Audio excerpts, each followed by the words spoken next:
So today's talk, as you can see, I'm giving you the introduction to the whole programme, and then I'm going to give you a short overview of visitor experience. So this is the infrastructure that we're putting in for visitors to Redesdale. Then I'll hand to Jen. Jen's going to cover natural environment, and Jen will hand over to Karen, who will cover our work in the historic environment. Sue is going to then pick up and talk to you about events. Tash will be handling Q&A. If you have a question at any point, please type it into the chat function of Zoom. Tash will then be reviewing that and collating the questions, and we will have a session to actually answer questions at the end of the main presentations. I'll then give you a sort of a couple of closing lines, and also just to say thanks to Katie, who has been responsible for coordinating Zoom for the whole of this, this presentation. So I'll start with Redesdale. Redesdale itself, for those of you who don't know, and I think most of you will, is a valley in Northumberland. We're located about 35 miles from northwest of Newcastle.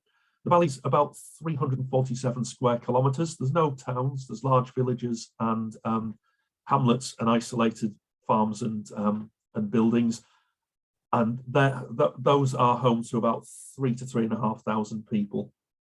And the valley itself is named after the dale itself is named after the River Reed that rises near Carter Bar and flows for just over 30 miles to reach the North Tyne at Reed's Mouth. And in the upper Reed, it's flowing through moorland and then into the Catclough Reservoir in the forestry plantations. When it comes out, the forestry plantation is actually flowing into the national park. And it flows through the national park until it reaches Otterburn, where it flows out and into the lower valley. Between the forest and Otterburn on the north side of the valley is the MOD training area. Along the valley floor, it's a mixture of meadow and pasture land for farming.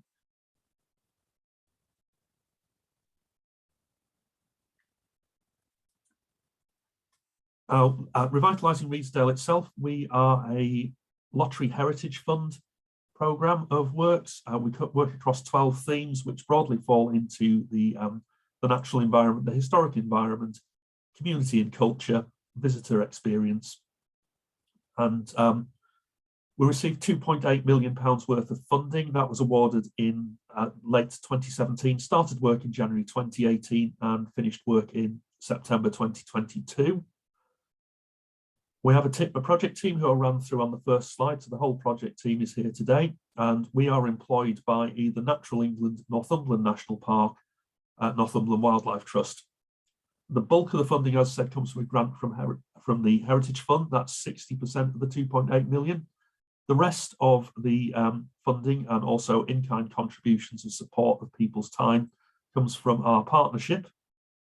The partnership is drawn from a range of organisations. So we've got, as I said, delivery, that's the Northumberland Wildlife Trust, Natural England and Northumberland National Park predominantly, but we also have a project that is led on by Newcastle University Students' Union, which focuses on engaging people with the landscape. And we have a Battle of Otterburn project, which is led and coordinated by the Battlefields Trust. We also have input from Tyne Rivers Trust into some of the river work that we do, and the Environment Agency as well in terms of the river work that we do. And we work with the parish councils in terms of the development and delivery. We're managed by a steering group, and people from all of these organisations sit on the steering group. So I'm now just going to move on and talk to you about visitor experience. I'm just going to look at three areas. The first one is interpreting our heritage. So this is the first of the big pieces of work that will be finished this year. It's currently going through final proofing of the interpretation panels. Then they'll be fabricated, and we're looking at installation in May. That should be the first 2 weeks in May. What we have is 18 panels going up, or 18 locations. 6 bigger locations called visitor information hubs. These have what we term a visitor monolith there, so there'll be 1 or 2 of those, and in the top left of this slide you'll see a wooden structure with a sloping top. That's a monolith, and that will give you information about the landscape, the natural history, the cultural environment. On each of those we're then going to have a QR code which will link to further information on the web pages. The information panels are much more site focused. For example, the one on Catclough Dam is very much focused on the history of Catclough Reservoir and the building of the dam. Otterburn Battlefield, the panels are very much focused on the battlefield itself. And Ridsdale Ironworks just talks about the ironworks site.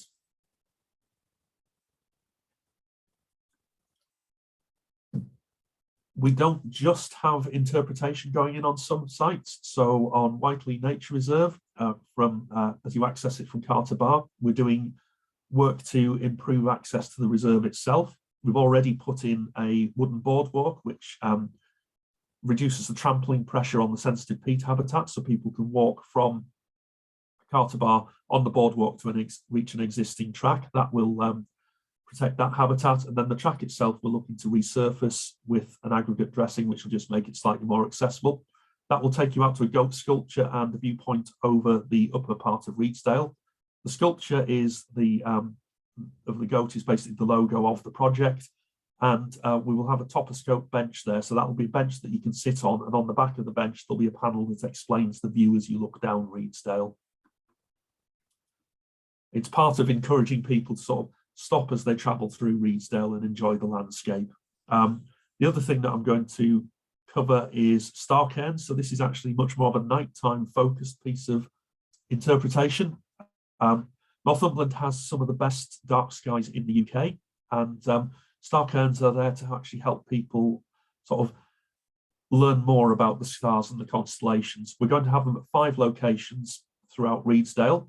It looks roughly like the illustration on the top left-hand side. So there'll be a disc with information about the night sky. There'll be holes in that disc to represent constellations.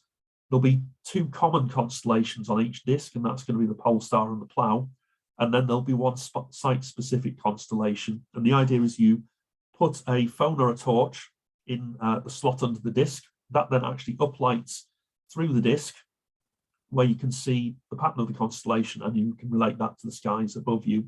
Now, for those of you thinking, well, if you have a torch, that's going to slightly mess with your night vision, there is going to be a red perspex panel below the disc, which will just diffuse the light slightly to prevent any loss of night vision.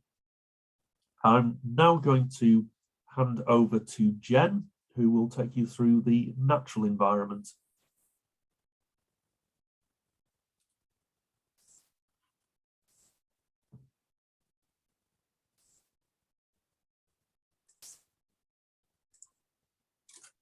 Hello everyone, I'm Jennifer. I'm the Farming and Wildlife Officer with Revitalising Redesdale, and I'm just going to talk to you a little bit about the 3 projects that I lead on and where we are with them at the moment. So firstly, I lead on peatland restoration across the catchment. So if you're not familiar with peat, it's a really important habitat. And Redesdale has some great peatlands and some wonderful blanket bogs on the tops, especially on the tops of the hills. So peat is made up of partially decomposed vegetation, mostly sphagnum mosses. And these sphagnum mosses can hold many times their dry weight in water. So these are waterlogged environments made of partially decomposed vegetation, and that anoxic situation means that it stores an awful lot of carbon. So really important for battling climate change. That partial decomposition also means it stores a record of the past. So you might have heard about bog bodies being dug up out of bogs, but also as peat will grow about 1 millimetre a year, you can look back through time and look at the records of pollen that have been stored and find out what the landscape was like in the past. I've said it's waterlogged environment. Holds a huge amount of water, really important for water management. So these blanket bogs on the tops of our hills in Redesdale, they act a bit like a giant sponge in good condition, and those reduce, in good condition, these peat bogs therefore reduce flood risk further downstream. The other thing that happens is that water that lands on these bogs filters its way through the I suppose the upper layers of vegetation, and when that water reaches the watercourse, it will come out cleaner from a good condition peat bog. And of course, they're a fantastic habitat in their own right.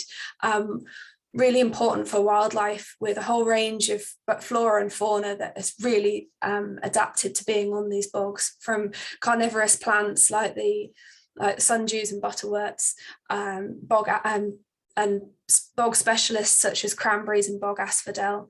We've got invertebrates such as the small pearl bordered fritillary butterfly or the fox moth, and of course reptiles. In Redesdale it's lots of lizards and adders, and a really important habitat for ground nesting birds.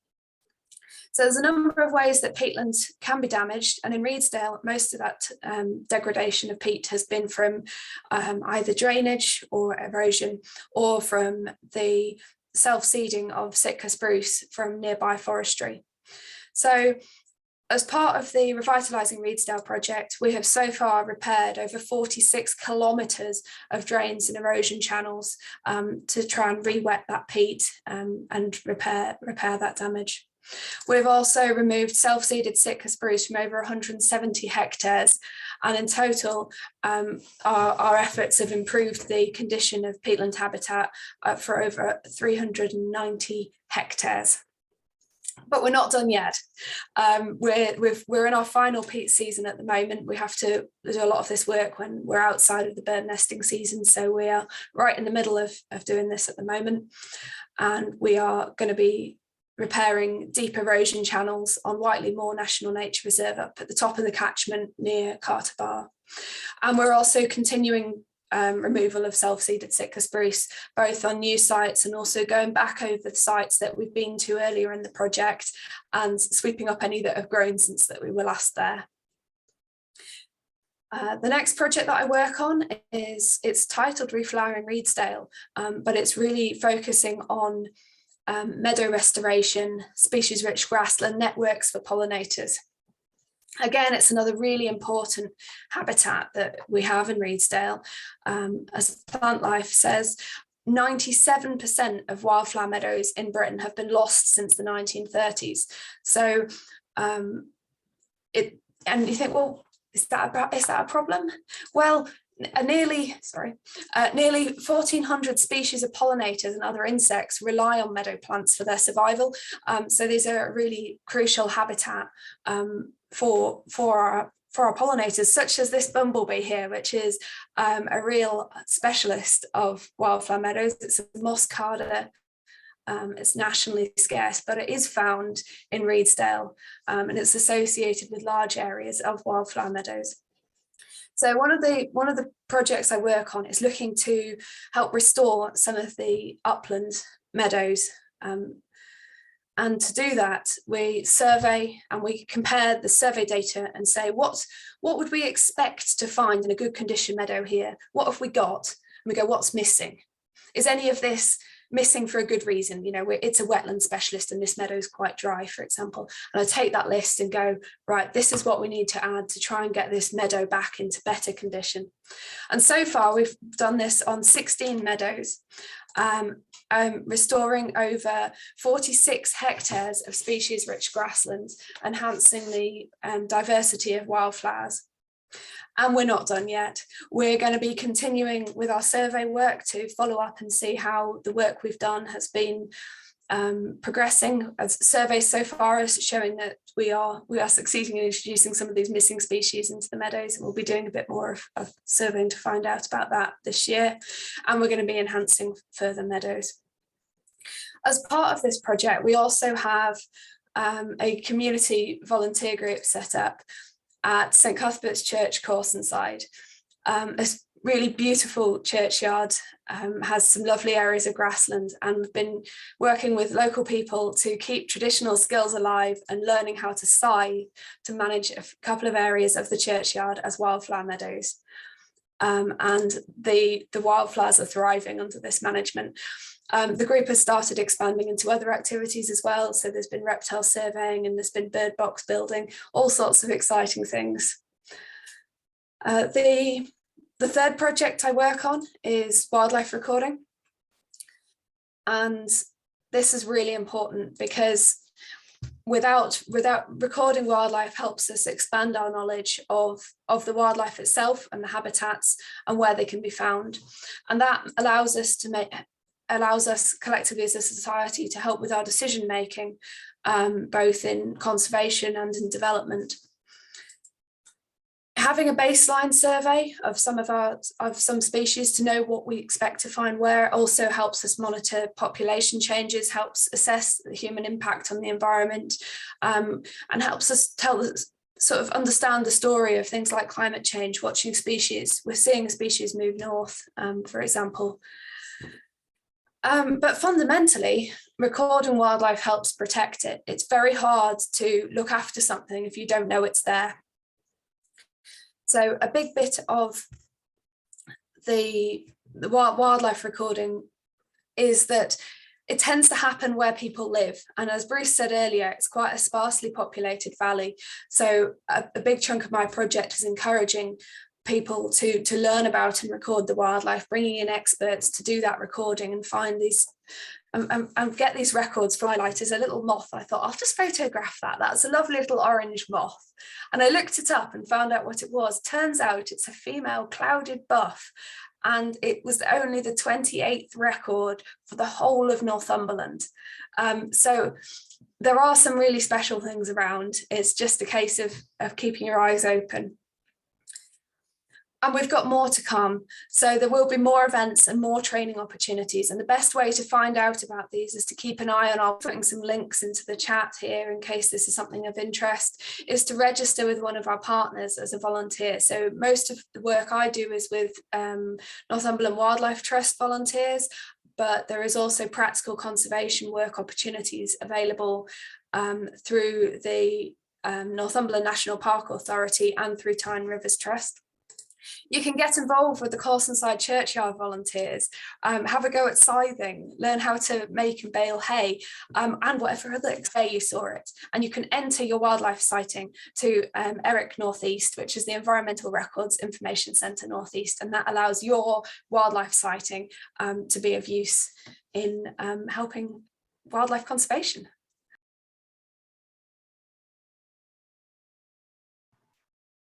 Right, can everyone see my screen there? Yeah, got some nods, excellent. So hi, I'm Karen Collins. I'm the Heritage and Engagement Officer, and I lead on the Historic Environment projects. I'm going to give you a very brief overview of them. There we go. So one of the projects that I work on is the Heritage at Risk project, and this is looking at 2 scheduled monuments. They were at risk of collapse and further deterioration. They were in quite a bad state. One of them was Redesdale Ironworks. So a lot of people think this is a castle, but it's actually not. It's the engine house of the ironworks, which is 19th century. It just looks like it's a castle because it's been so impressively built. And this had some serious structural issues. It was literally at the point of collapse, and it was basically only being held up by some scaffolding, which you can see in the bottom left corner there. And basically it was on the Historic England Heritage at Risk Register as well. So we carried out some repair works in late 2018 and early 2019 to repair and consolidate it and just make it a bit more structurally sound. That was a real success, and as a result of that intervention, it has now been removed from the Heritage at Risk Register. So that's been a real success for the project. Another site that we have carried out a lot of work at as well is Bremenium Roman Fort, or High Rochester. And this is within the National Park, another scheduled monument. And again, this had a lot of serious structural issues. You can see on the left-hand side there that there was a lot of vegetation, which was pushing the existing Roman masonry out of place. And again, it was just really at the point of collapse in some places. So again, we carried out a programme of repair and conservation works to really consolidate that and ensure that it's going to be stable for the foreseeable future. The right-hand side image, that's a bit of a during and after picture, which just shows how we've removed all the vegetation and repaired some of those stones that were loose in the previous one. And we've carried out a few talks around guided walks and talks around the fort, just to introduce people to the site and what we've been doing there and what our plans were. More about this thought later on, because we've done quite a bit more there as well. Moving quickly on, the Battle of Otterburn. This is a project which is led by the Battlefields Trust. And this is kind of a multi-strand project. We've done various things here, but the real aim of it was to try and find out more about the battle, which was fought in 1388 between a Scottish army and an English army. And there was a lot of conjecture about where the battle actually took place, and we didn't really know what had actually happened there. So we were hoping to address some of these questions. So we had volunteers involved in historic document research. So they looked at the sources that were written about the battle at the time. So they studied late 14th century texts and were trying to piece together what sort of things they agreed on to try and get a narrative of what might actually have happened.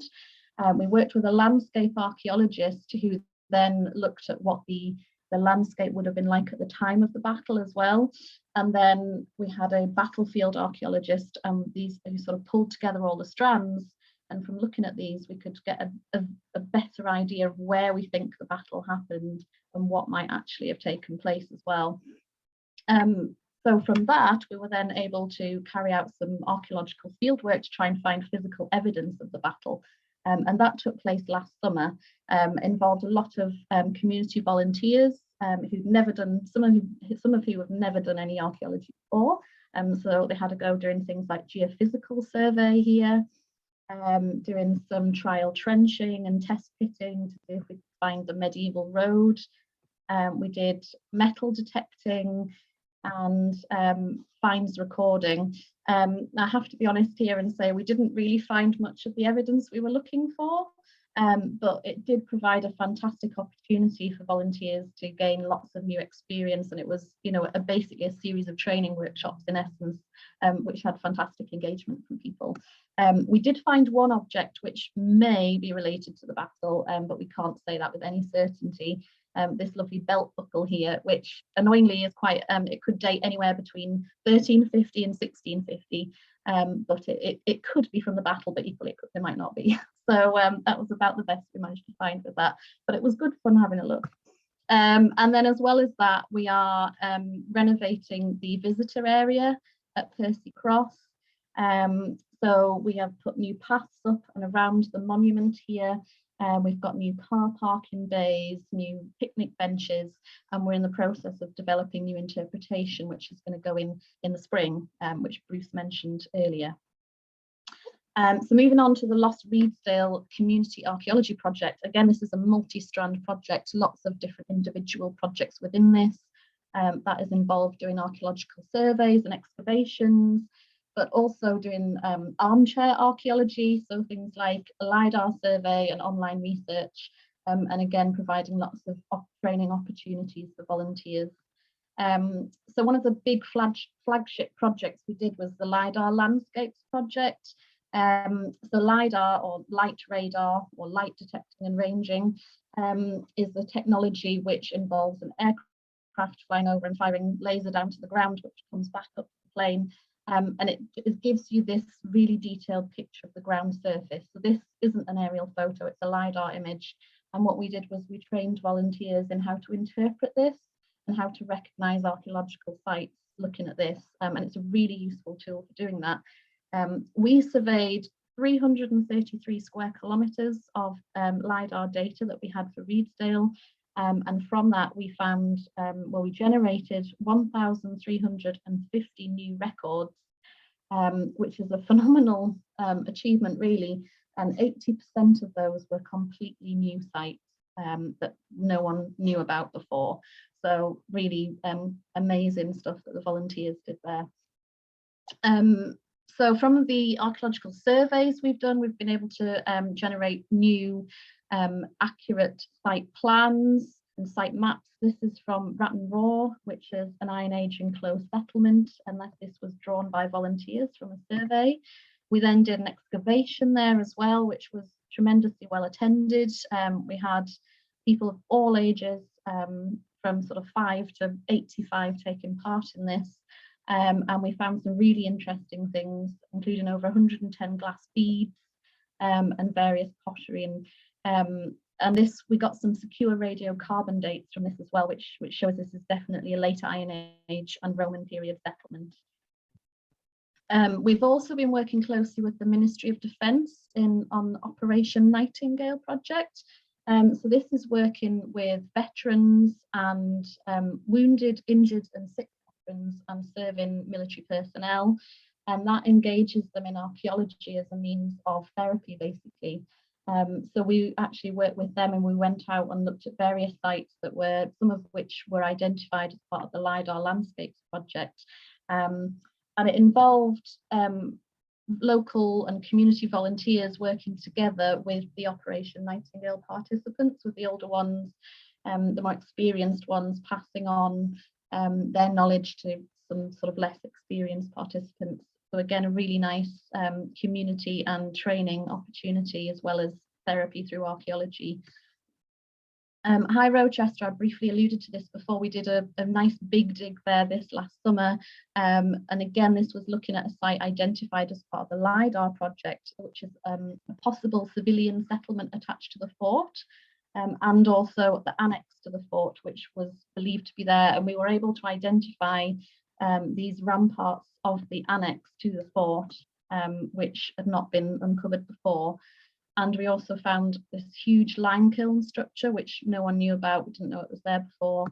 And it was a fantastic engagement opportunity, again, especially for the volunteers who took part, because we've just found so much stuff. We found lots of pottery, we found Roman coins, and we even found these lovely sandals here. So a really nice opportunity that involved a lot of people, and people came to see what we're up to as well. And then another sort of slightly random strand, we had a radio play that we did as well. So this was something that we started before COVID, and then it ended up being a bit of a lockdown project. And this is telling the story of the building of Catcliff Reservoir, which was built between 1890 and 1905. And this play was telling the story of the workers who built it. And really exploring that, and it's a bit of a period of history that was forgotten about somewhat in Redesdale, so it was enabling people to rediscover that and tell that story. So we had to rehearse online via Zoom, and we were finally able to record it in May last year, and it's now just been released out on our website, and you can actually now view it, listen to it on our website. It's now available there, so I encourage you to go and have a look at that one. And just to say, if you wanted to get involved in any of these volunteering opportunities, the best way is just to get in touch with me in the first place, and we will take it from there. Jennifer mentioned about getting involved in practical conservation volunteering as well. I've just shown this slide which has some links and some some information on how you can get involved in that as well. And I think it is now, and some information about the events programme as well, which should hopefully neatly take us on to Sue, who's going to give us an update about the events, I believe. Brilliant, thanks Karen. Right, I will. So just to give you a bit of an overview of events plan to date. Now, not all of these are absolutely finalised and on the website, but they will be added to over the coming weeks. So first one coming up 17th of February, which is another online talk about the Battle of Otterburn and the last 3.5 years findings. And that's going to be given by Geoffrey Carter and John Sadler from the Battlefield Trust. It's free, but you need to sign up. February, we're looking at having just a sort of day pop-up stand at the Sill on Hadrian's Wall. 22nd of March, another online talk like this about wildlife projects. 1st of April, hopefully face-to-face event, Dark Skies, Creatures of the Night, looking at night creatures and enjoying the dark skies that Redesdale is so lucky to have. 24th of April, we've got a really big Battle of Otterburn End of Project celebration event, which has been planned at the Reed Town Centre in Otterburn. There'll be updates, talks, guided walk, music, lots of different activities to appeal to a variety of people. 12th of May, Historic Environment talk, also online by Karen. 24th of May, a talk by Bruce on the walk, cycle and interpretation projects. As I mentioned, those will all be going up on the website. Lots of other ideas in the pipeline, so please do sign up, pass on the info, and that's about me done. So now over to Natasha for questions. So thank you very much. Hi everyone, if anyone has got any questions, please do put them in the chat. Thanks for that, Rosemary. We will send all the links to the 3 cakes, and they will be in there. Thank you.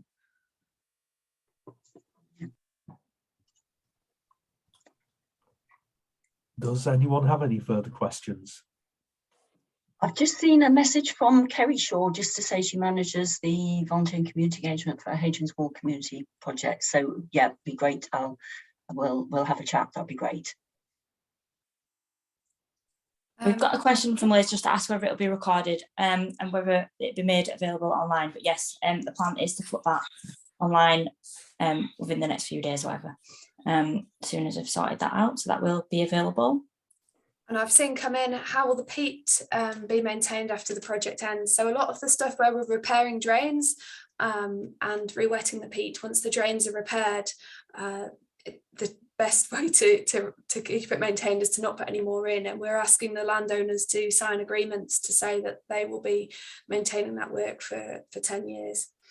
And in the case of those drain repairs, actually it'll be less time than that. A lot of them, we've seen it where we've done the repairs for drains. Particularly there's a site, it's open access land near Elsdon at Steng Moss.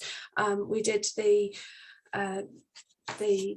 reprofiling peat dams there back in 2018-19, and already that is starting to look like part of the landscape, and those drains are healing really, really well, just with a series of pools which are be gradually filling in with mosses. In terms of the Sitka, that's much trickier because it takes some ongoing maintenance. Fortunately, some of the sites are in the national park, and the national park have some element of support available through their volunteering programme, and some of our landowners are really proactive as well, and what we're doing is getting these sites into a condition where they are maintainable. Certainly one site I've been working on just north of Ellershaw, where the landowner took it on and has never managed to get to the stage where it's been clear, but has been working really, really hard on keeping those Sitka out, or getting those Sitka out, but hadn't been able to get on top of it. So having got on top of the problem, they are intending to keep on top of it. And that is what we're hoping that our landowners will be able to do with ongoing support where available from some of the partners. I hope that helps. Thanks, Jen. We've got a question from Jeffrey. Maybe Bruce, you're probably the best person for this to answer this. What are the plans for continuing the work when Revitalising Redesdale finishes? Okay. So the current plan, we have funding up until the end of 2022. The works will finish in September, but as part of the requirement of a lottery heritage funded project, we need to produce a legacy plan. So over the next 6 months, we'll be consulting with people to identify potential legacy projects. Part of that discussion about legacy as well will be looking at what way the partnership want to continue. So is it going to continue as a group meeting? Is it going to continue as an organisation? Is it going to disperse slightly with the same groups of partners continuing to work together? Because really Revitalising Redesdale is just the latest iteration of collaboration in Redesdale. All of the organisations and individuals all work together across the board. It's just in Revitalising Redesdale, a really large number of people came together to deliver a project. The lottery likes to see landscape partnerships continue in some form, and what we're going to be looking at over the next few months is what form that takes and how we identify work going forward. I mean, there's already a lot in terms of Jen runs what we call the advisors group, which is a group of people who work on the natural environment side of Redesdale from the sort of the statutory agencies and charities. and they're already sort of talking about future projects and future works. Karen is already discussing with people involved in the historic environment about possible options and how to go forward there, as there's groups who are interested in forming like a Redesdale archaeology group. So we're really, the next 6 months is where we actually work on that quite a lot and identify the route forward. Thanks, Bruce. I've got a question for Karen. It says, do volunteers survey scheduled monuments across the whole of the catchment? So we don't have a comprehensive programme of doing that. We have done some volunteer-led surveys on some of the scheduled monuments, for example, Whiteley Romano British settlement, but we've also done surveys on sites that aren't scheduled monuments, and to be honest, well, probably most of the sites we look at tend to be ones that we don't know very much about, and that maybe haven't ever been recognised before. We've got a wish list of sites that we're hoping to survey this year, and the majority of those will not be scheduled monuments. They're just going to be sites that we've identified through the LiDAR landscapes project, but we're planning to carry on a programme of doing more surveys, certainly, and hopefully if we do manage to get this archaeology group set up, that is something that will continue long term. That's certainly the hope. Thank you very much. I think that's everything. Unless anyone has any more questions, please do put them in the chat. But thanks everyone for coming to the talk. Has anyone got anything else to say, Bruce? Or thanks to the team for pulling this presentation together. So to Jen, Sue and Karen for their talks, for Tash for handling questions, and to Katie for actually coordinating and making sure we understood how to do Zoom and had a contingency plan of recorded presentations and things should technological gremlins get the better of us. The next talk is going to be Geoffrey and John Sadler, and that's Battle of Otterburn, and that's going to be an evening talk, 17th of February, 8 o'clock until 8:45, to really find out more about the battlefield site. I hope you've really enjoyed this. I said contact us through our social media or through the info@ email on the website, and that goes through to the group, or directly for those of you who have contact to those of us in the team. And we look forward to seeing you during the course of the summer, and we hope you enjoy the events and activities that we have planned over the next 9 months. So thank you very much for attending. Brilliant.